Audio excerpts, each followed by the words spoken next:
و با هم ببینیمش.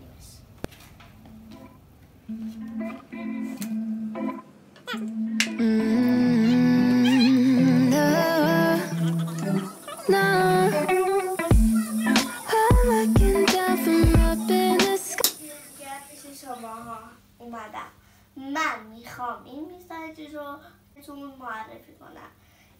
این قلبی که میبینید رو تخت وایت بوردشه. الان من میخوام براتون بنویسم و ببینید. مثلا مینویسم و همینطور که میبینید میکشه.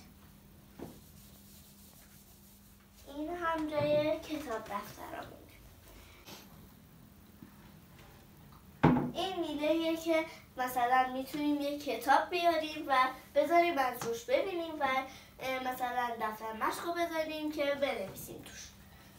این هم جای آبیه و خودش لیوان گذاشته.